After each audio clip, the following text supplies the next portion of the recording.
I'm going to ask you again, Eddie, how much time do we have? Like 5 minutes. No, I think the answer to that question is we don't know. Oh, We don't yeah. know how much time we have. Oh, yeah. Right?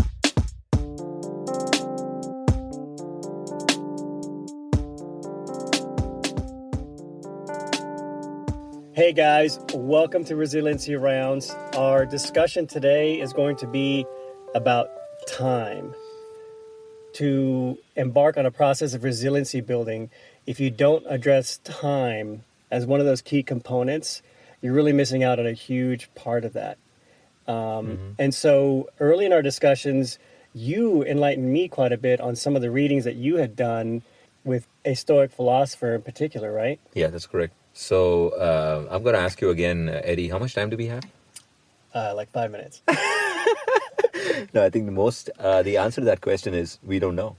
We Oh, don't yeah. know how much time we have. Oh, yeah. Right? I heard about a book called On the Shortness of Life by a Roman philosopher named Seneca. And when I read it, it immediately got me thinking about how much time I had wasted and how I needed to be better.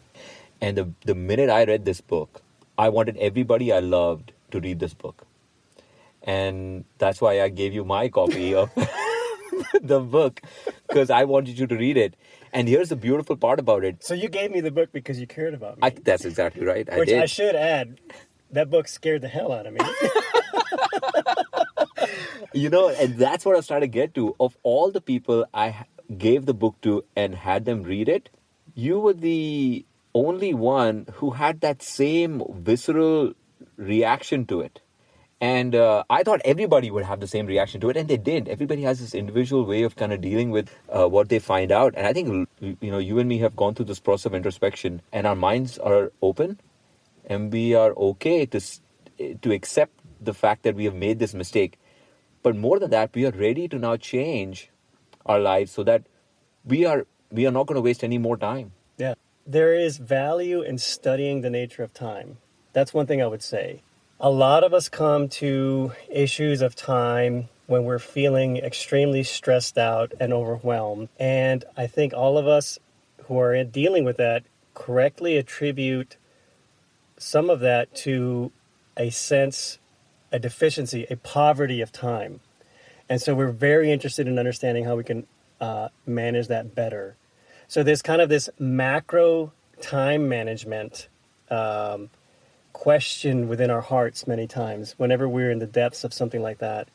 But then there's also practical applications. So there's a micro question to that too on how you manage your day-to-day business. And at the end of this discussion, we're going to talk a little bit about some of the strategies that you and I have discovered that we've found very helpful. Yeah. So I liked your statement when you said that there is two aspects to this time management. One is this macro time management. The other Right. is a micro time management. Right. If they came to this podcast thinking that we're going to talk about how to be efficient in the clinic setting, that is not what we're talking about. Now, that is important. Don't get me wrong. But we are talking about time in the macro sense. And that's what the shortness of life is also about. It's time in the macro sense. Yes, we will talk about certain techniques that we can use on a day-to-day basis to allow for that, to allow for a more enriched life. But I want us to, when we discuss about this, to kind of think about it from that macro perspective, because that's where it gets really profound. The book didn't speak to me because it told me that I needed to get more efficient in clinic. But before I start, I want to tell you that the shortness of life is like 41 pages. That's Yes, it. it's a very brief It's book. a very brief book. It's just like the namesake, Right. Seneca's not going to waste your time. That's right. So I encourage everyone to read it. I've personally gifted this book to people I care and love about, and I think everybody should read it once. So have a listen to our discussion. One of our early conversations was about this book and how we interpreted it and what meaning we drew from it. And we will circle back around with you, as always, at the end of this conversation to give you some take-home points. And we will actually add some pointers regarding things that we've done in our own life to improve our maximization of time. So what were we talking about? So we're talking about the book Seneca's on the shortness of life. That's good. So then I'll start off with the question I have at the end of reading it, which is the time should be looked at as not just the most precious commodity, but really the only commodity that matters. He talks about the difference between living a life and just existing.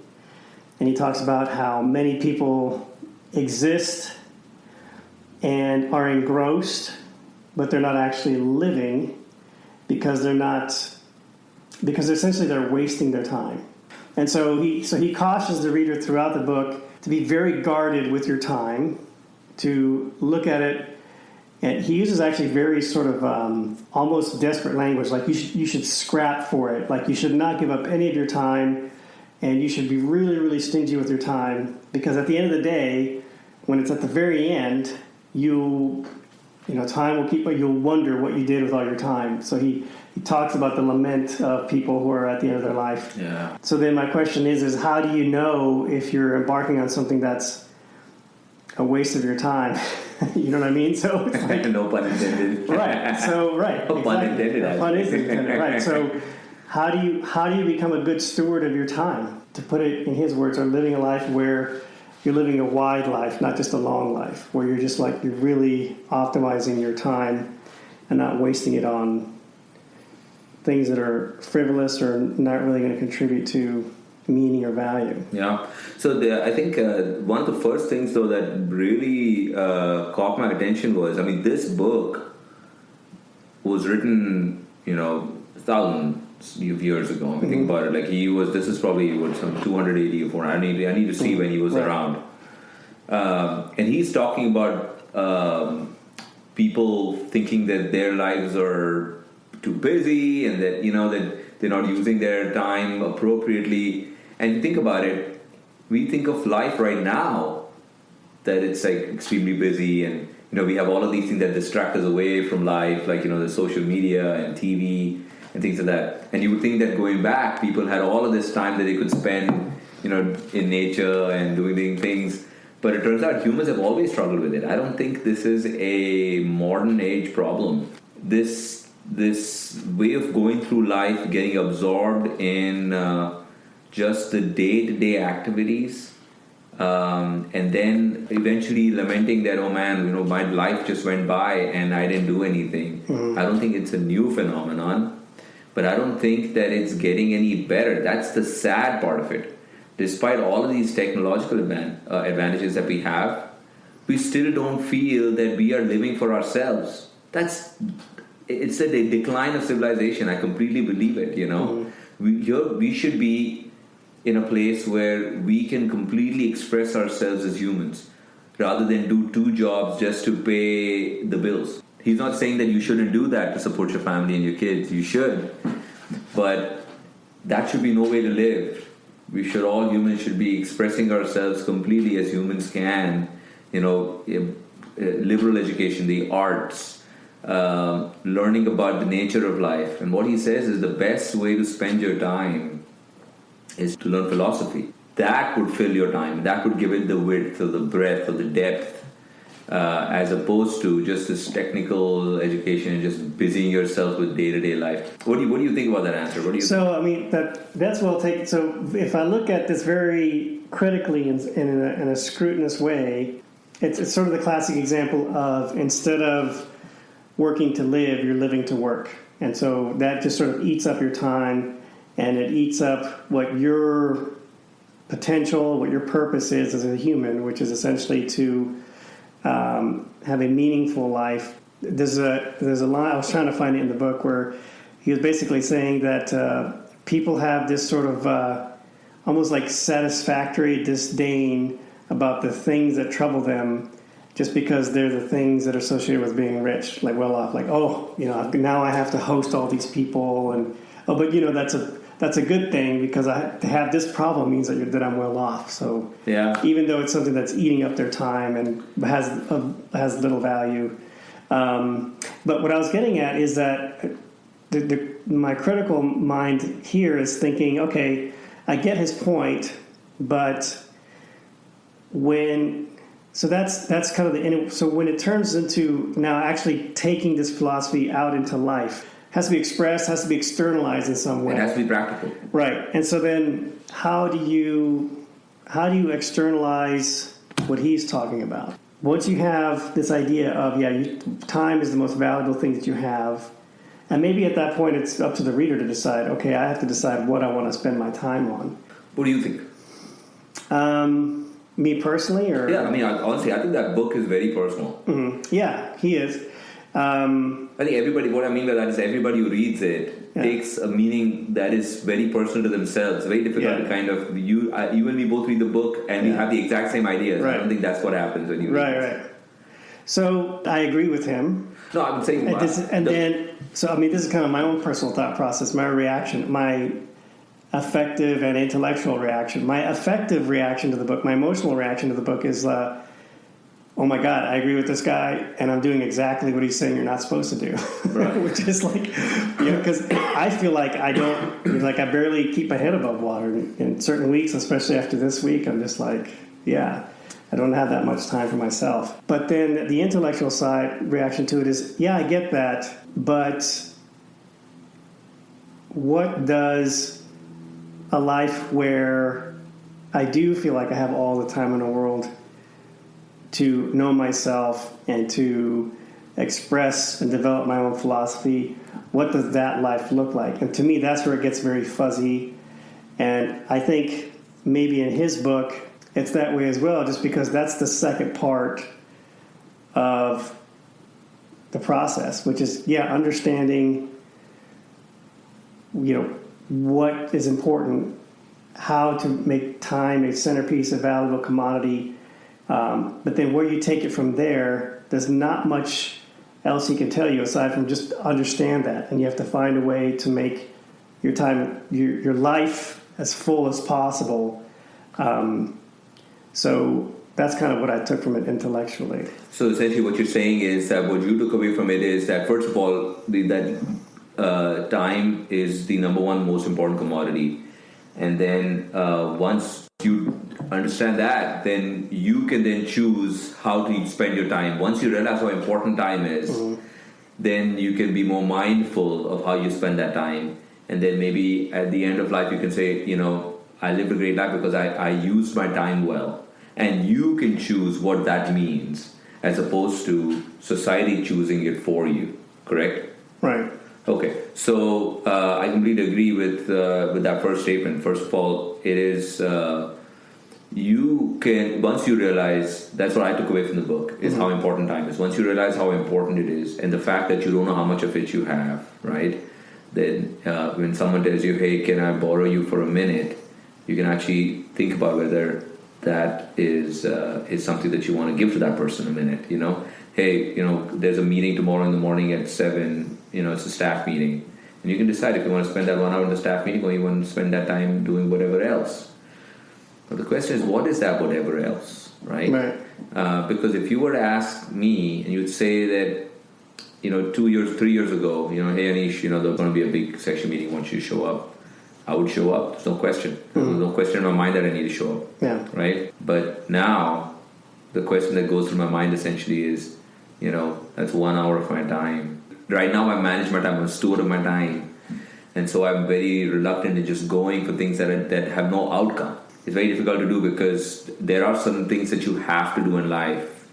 So just to answer simply, Seneca was very successful when he wrote the book. And so it's easy for someone when they already have all of this, the luxuries and all of that, to say, hey, be more mindful of your time. But folks like you and me who don't have all of this and are kind of making our way there, we cannot go around telling the world that, my time is very precious, or, then you worry about whether that's the right approach, correct? Yeah. And that's the struggle that you're facing too. And I think, what I equate this to is by telling everybody how busy you are. Like, you call someone and say, hey man, how are you doing? Say, man, I'm busy. I'm busy. Work's busy. Kids are busy. Right. I'm life's busy. Right. that busyness, is something that people wear as a badge of honor. Or you're just, house is crazy. We're just doing this, that, or the other. We're going here, going there. There's some social gathering somewhere. Work-related stuff. I have a presentation to make. My kids need this, and I need to do groceries. And day in, day out, week after week, month after month, busy, busy, busy. And then a year goes by, and 2 years go by, a decade goes by, and all you've done is just been busy. Yeah. Right? And no one's going to argue doing the presentations, doing your work, doing the research, doing all the social stuff, getting your kids to their games, all that is what life is about. That's modern life. No one's going to fault you being a good parent, you're being a good employee, you're being a good husband, a good, father, right? But that life is ultimately meaningless because you had no direction. Life just took you. Time just took you. You just went with it. It was just a big river that you were just, kind of flailing around in. And like, man, I'm busy. You make it till you're 65, 70, or, even before that, when you become an empty nester, and suddenly you're like, whoa, what am I going to do with all this free time? Yeah. Who's this person that I'm living with? I don't know this person. We just raised some kids, and now she has her life, I have mine, and then one day you're sick, and within a few months you're gone, and you're looking back to your life saying, I didn't do anything, I didn't accomplish anything. Yeah. So that is in fact the shortness of life. So the way you apply that essentially is you're more mindful of your time. I mean, if you look at a calendar right now, like I didn't bring my phone, but if you look at your calendar right now, my calendar is this meeting on Monday, this clinic, and this, kids jujitsu, my son's jujitsu, and something, my wife's some hair appointment, or it's just full of these things, right? It's a busy calendar, right? And that's looking in the future, looking at the past and saying, these are the things we need to do. This is important to us. We need to make sure that it's set in the calendar for every day going into the future, right? But think about all of those things. None of those things are truly enriching. Yeah, I need to do them. I need to go to work. I need to take my kid to the class. My wife needs to do whatever she needs to do, and it's all in there. But where's the enriching bit? Why have I not chalked out 30 minutes in my calendar for meditation in the morning? Why not? Why don't I have a dedicated spot, 20 minutes for my ukulele in the evening? Where is my 30 minutes of reading with my kids? Why is that not on my calendar? And why is that not marked off as busy? I'd rather be busy playing the ukulele or reading to my kid, rather than being busy in a meeting. So if you scrub our calendar currently, just scrub it completely, right? And put all the stuff that we want to do.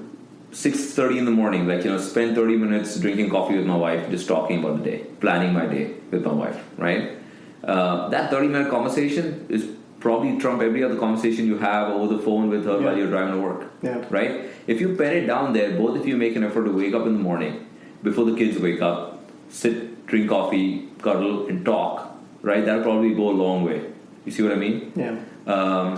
20 minutes of meditation in the morning. No matter what you do, you get up, in the morning, it's in there, you meditate. Workout, same thing in your workout. You can put it in there and you make sure you do it. Yeah. And scrub all the other stuff. I think, yes, that is still not philosophy.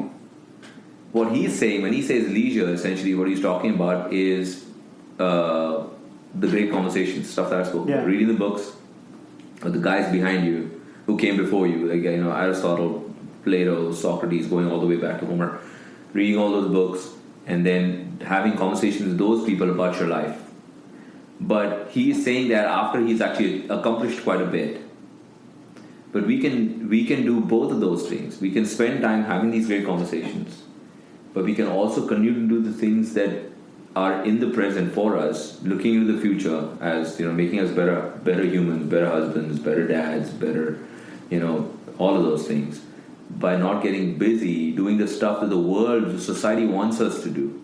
So that would be an enriched life. At least that's my interpretation of it. Like someone asks me tomorrow, hey man, what's going on? I'm like, it's great. I'm spending my time. I meditated this morning, went worked out, and I recorded a podcast with my friend. Just imagine that someone hears that and says, what? Yeah. Your vacation? What's going on? As opposed to, man, I'm busy, Kids busy. My kids are busy. I'm busy. Yeah. It's hard because I just I get tired. Like I come back from work and I'm freaking exhausted. And, back before I was a little bit more mindful of how I'm using my time now, it would just be like, I just need to like lay down. Like I just need to sit. And then that leads to like me being on my phone, checking my email, or stressing about something that's coming up. And so Seneca talks about that too. Like you could waste a ton of time worried about crap that you've got to get done, and you really didn't actually rest. You didn't actually spend that time. That's so true. But the thing is, even now, it's hard to do. Even now, so I catch myself, and I try to redirect my efforts, my energy, my thinking, but it doesn't always work. You're just like, well, okay, well. But see, the other thing, the way to look at it essentially is because we end up saying yes to too many things. Yeah. Like I have two conferences that I need to do next week, and so I could have said no to them, and I won't be thinking about them. Now I need to go and actually prepare for them and stuff like that, and I know how important my time is. Like I'd much rather be sitting and spending time with my kids or whatever else than doing those two presentations. Yeah. So the other thing I'm curious about is like, what would Seneca think about our lives? He'd probably think we're nuts, or at least me.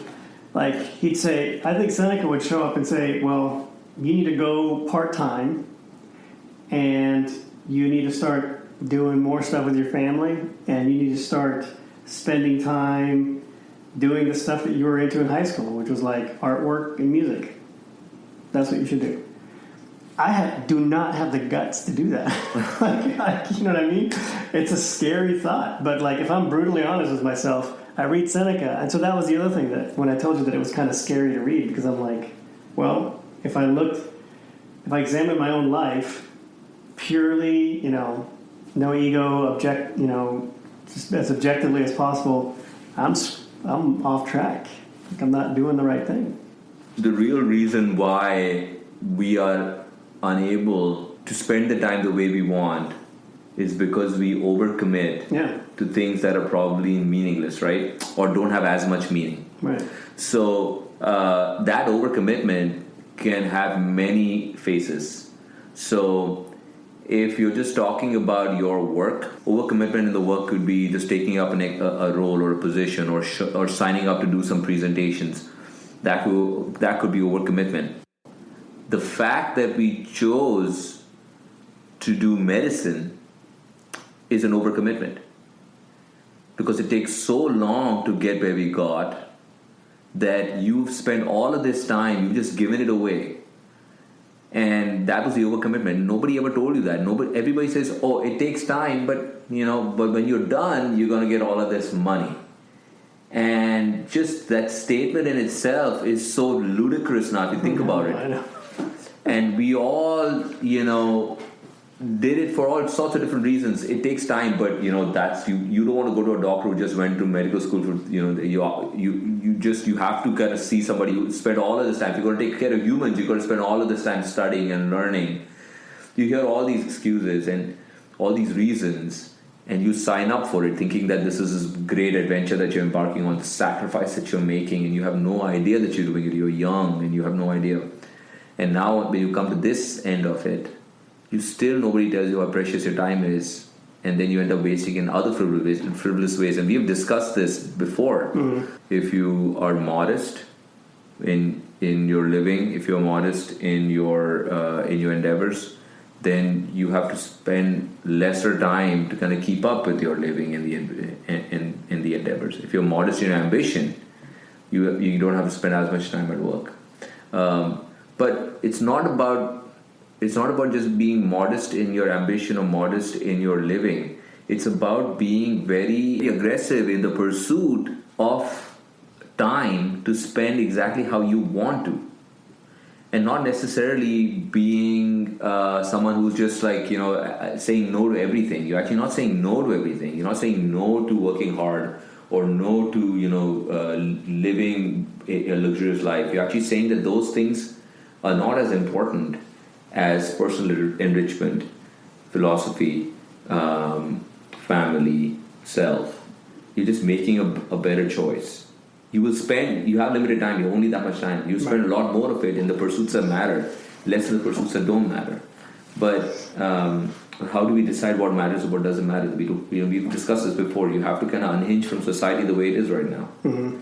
And you have to then turn toward this light. You have to turn toward, philosophy. You have to look at yourself, look inward, introspect, find out who you are. Right? And at least you are lucky you have those talents. You have music, you have art. A guy like me, I have no talents. I have to build talents. None that I want to spend any more time. But what I'm saying is, like, I have to build the talent, and that in itself is, time well spent. Like, in expressing yourself as a human to the full potential, is probably the best endeavor a human can ever, set forth trying to accomplish. As opposed to just working for a salary and then spending that salary in stuff, and then working some more and buying some more stuff. Yeah. Eventually, then that's the shortness of life. And you look back one day and you're like, I have stuff, I have no time. Right. Right. So there you have it, guys. So at this point, let me turn it over to you, Aneesh. Tell us a little bit about some of the things that you've incorporated into your own time management processes. I prioritize the things that are important to me. So basically, I insured my time. I got really selfish with my time. My time is my own, personally mine. And yes, I'm so selfish that I'm thinking about time that I spend with my family is also not my time, unless I choose to. Mm-hmm. I have chalked out time just for myself, right? So this is what I follow. I follow a rule of 3. And what a rule of 3 is, that I do 3 things just for myself, the most selfish things that I would do, right? And I choose what those 3 things are. Now, those 3 things for me are meditation, exercise, and one more. That third thing could be reading to my son at night, or my kids at night, or whatever else, right? Now, I make sure I do those 3 things every day. So these are 3 things that no matter what you're scheduling or what you're doing, you're going to plug this into your schedule. It is part of my calendar. Right. I wake up in the morning earlier than anybody else wakes up, and I spend time, I meditate. I make sure that in the evening I work out. And I've chalked out time separately for this. And I put it in my calendar. That's my rule of 3. And you can have a rule of 4. You can have a rule of 5. And put how many in there. As a matter of fact, the more of such things that are in there, the more in the present you're going to be. The more time, the more selfish you are, the more time you've chalked out for yourself. And, you could have 10 minutes in there for piano or to compose music. I used to put 10 minutes in there every evening for ukulele. And as a matter of fact, I mentioned that in the podcast. Yeah. And I'm not spending as much time doing it as I would like. That overlaps very nicely with my take-home point, which is to schedule your enrichment. Mm-hmm. I think if you talk to most people who are listening to the podcast, they probably have a schedule on their phone or on their computer that orbits around things that they have to get done, but nothing to very little about things that they find personally enriching. And so I think it's very important to go ahead and put on your schedule, I'm going to spend 15 minutes in the morning hanging out with my dog, mm-hmm. if I find that very important. I'm going to spend 2 hours on Saturday practicing the ukulele. Mm-hmm. And if you schedule the things that you find enriching with as much vigor and priority and passion as you do the things that are very much having to do with the duties you have to comply with, mm-hmm. that is one step toward work-life balance. Yeah. Which is going to lead to resiliency building. Yeah. So I just want to read this passage that is from Seneca's book. And this is kind of sums up the book, even though it's in that first page. So here's the passage. It says, "The life we receive is not short, but we make it so. Nor do we have any lack of it, but are wasteful of it.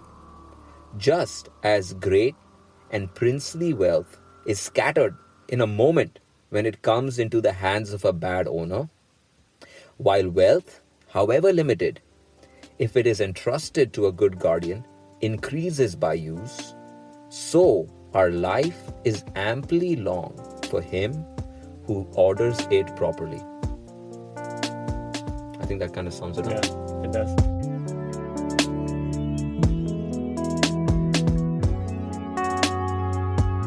don't forget to look us up and subscribe to our podcast and leave us an honest 5-star rating. But really, at this point, any feedback would be greatly appreciated.